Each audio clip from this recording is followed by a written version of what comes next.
What we're going to have a look at this time is an investment type called index trading.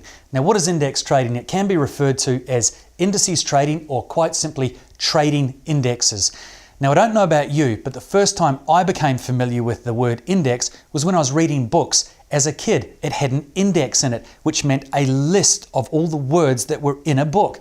Now, the same thing is similar in a stock market. We're creating lists or records. So what is an index? Well, let's go to one of the greatest books of all time, the dictionary, and have a look. And let's be clear on what an index is. It is an alphabetical list of names or subjects, or as a verb, it's going to be a record of names and subjects. Now, the same thing applies on the stock market. We create little lists or records within the entire stock market made up of certain stocks meeting a certain criteria. Now, in Australia, we have what's called the ASX 200, and that is what's called our quoted index, meaning when we look at the market and we see the news, and today the market was up 50 points, it's quoting the performance of those 200 stocks, the ASX 200, and they are the largest 200 stocks. Or the market was down 30 points today, again, it's quoting the performance of that list of companies in that ASX 200. Now, let's talk footy. Who's your favourite footy team? Are you AFL or are you NRL? Let's say AFL and NRL. Now, sorry, soccer and rugby, just wait on the sidelines for a second there. Let's treat them as stock markets. And let's say the AFL has 18 stocks in their stock market, but it's 18 teams. And the NRL has 16 stocks or 16 teams in their competition or in their stock market. Now, let's break it down to an indice of the top 8. Everyone's trying to get to the top 8 to get to the playoffs. So what we've done is we've culled out a few stocks, we've moved out a few teams, and we're left with just the top 8. We've created a record or list there. That is an indice, the top 8. Let's go to another indice, and we've got the grand finalists. Well, everyone wants to be there on grand final day. So we've culled it back further. We've spread out all these different teams. We've pushed them away and created a smaller index, this time just 2 teams. So we've created a list or record or an index of just 2 teams, and they are the grand finalists. Now, in Australia, we have the ASX 200, which is the largest 200 stocks. That is our quoted index. And let's have a look around the world. New Zealand has the NZX Gross 50. That's the top 50 stocks on their exchange. When they talk about the market performance in NZ, it's quoted on those 50 stocks. That's the record or list for their quoted indice. Let's go to London on the London Stock Exchange. The FTSE 100, the top 100 stocks on the London Stock Exchange, and that's what their index is quoted on, the performance of that little record or list of those 100 companies.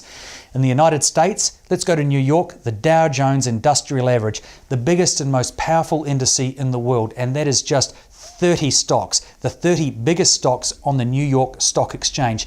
So those are the lists, the little records that are made up of all the stocks in an overall stock market. Now, let's go back to school for a minute. I know you don't want to, but let's treat a school like a stock market. This time, not to explain it, but look at how the performance moves. And let's take a year 12 class and let's make that an indice. And let's say that there's 30 stocks in that indice or 30 kids in a class. Now, we've got our A+ students, of course, at the top. They're our top movers on the stock market. They're the big performers. And then, of course, we've got the D- students. They're the bottom movers down the other end. But this class is about to take a test, and the overall performance of all the 30 stocks in this class, or the 30 kids, is going to produce an overall result for that index, that record, that list of 30 kids or 30 stocks. And overall, let's say it was a B-, and that's how stock markets work. The top guys can bring everything up, or if it's a bad day, they can bring everything right down. And likewise, the bottom performers can sometimes bring people up if it's not so good.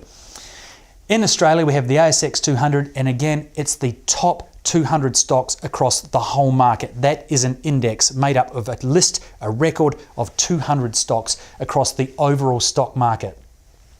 Now, the index is traded as a whole. When you trade an index, you're trading the performance of that list or record or those 200 or 30 or 100 or 50 stocks alone, as opposed to trading individual stocks like the stocks you have in your portfolio, where you're just looking at the one and the performance up and down of that. Now, let's look at how you trade an indice. If you buy an indice, you're wanting it to go up and you're expecting it to go up. It's at this level right now, but you want it up. And when it gets to that point, you've made some profit.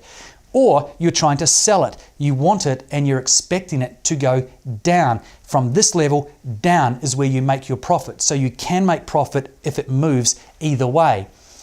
Now, indices have to be considered a high risk investment. Anything out there where you invest your money with no guarantee of return, you have to take into account high risk potential, and indices are no different. Now, what you need to put in place is a risk management strategy. Nothing is more important for traders and investors than preserving your capital and keeping it in place. And one thing that could be good for indices is something that's called a stop. And that means you designate an area or a price or a level. If it gets down to that, I'm out. It might be a small loss, but I haven't blown all that capital. Now remember, your capital is your savings. It's your super.